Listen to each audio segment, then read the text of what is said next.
Bismillahirrahmanirrahim. Assalamualaikum warahmatullahi wabarakatuh. Baik teman-teman semua, di sini saya akan menyampaikan sebuah hadis yang berisikan tentang bagaimana cara Rasulullah memerintahkan sahabatnya untuk mengkhatamkan Al-Quran. Untuk itu langsung saja kita masuk ke hadisnya ya. Bismillahirrahmanirrahim. Haddatsani Ishaq, akhbarana Abdullah, an Syaiban, an Yahya, an Muhammad ibni Abdurrahman Maula Bani Zuhrah an Abi Salamah qala wa ahsibuni qala sami'tu ana min Abi Salamah an Abdullah ibni Amr qala Rasulullah sallallahu alaihi wasallam iqra al-Qur'ana fi syahrin qultu inni ajidu quwwah hatta qala faqra'hu fi sab'in wa la tazid ala dhalik, yang artinya telah mengabarkan kepadaku Ishaq, telah mengabarkan kepada kami Ubaidullah dari Syaiban, dari Yahya, dari Muhammad bin Abdurrahman, dari Bani Zuhrah, dari Abi Salamah. Dia berkata, telah mengingatkan kepadaku, dia berkata, aku mendengar dari Abi Salamah, dari Abdullah bin Amr. Dia berkata, Rasulullah Shallallahu Alaihi Wasallam bersabda, bacalah Al-Quran dalam sebulan. Abdullah bin Amr lalu berkata, aku mampu menambah lebih dari itu. Beliau pun bersabda, bacalah atau khatamkanlah Al-Quran dalam 7 hari, jangan lebih daripada itu. Cerita dari hadis ini adalah pada mulanya ketika Abdullah bin Amr meminta saran berapa lama sebaiknya mengkhatamkan Al-Quran, Nabi Muhammad SAW memerintahkan agar mengkhatamkannya dalam 1 bulan. Lalu Abdullah mengatakan bahwa dirinya sanggup mengkhatamkannya kurang dari sebulan. Kemudian Nabi Muhammad SAW pun memerintahkan mengkhatamkannya dalam 20 hari. Abdullah masih mengatakan bahwa dirinya sanggup mengkhatamkannya kurang dari itu. Lalu selanjutnya Nabi Muhammad SAW memerintahkan mengkhatamkannya dalam 15 hari. Lalu Abdullah masih mengatakan bahwa dirinya sanggup mengkhatamkannya kurang dari itu.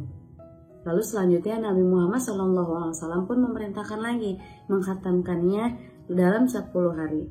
Abdullah masih mengatakan bahwa dirinya sanggup mengkhatamkannya kurang dari itu.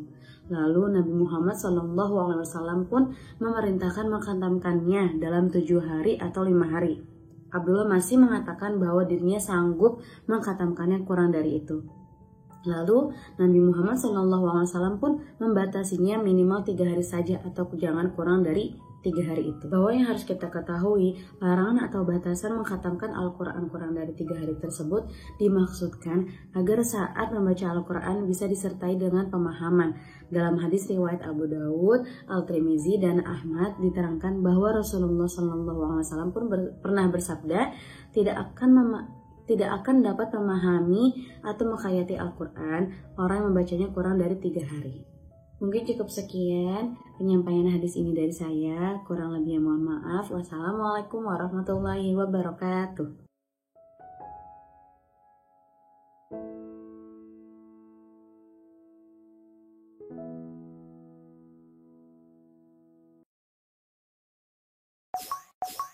Bismillahirrahmanirrahim. Assalamualaikum warahmatullahi wabarakatuh. Baik teman-teman semua, di sini saya akan menyampaikan suatu hadis yang berisikan tentang bagaimana cara Rasulullah SAW membaca Al-Quran.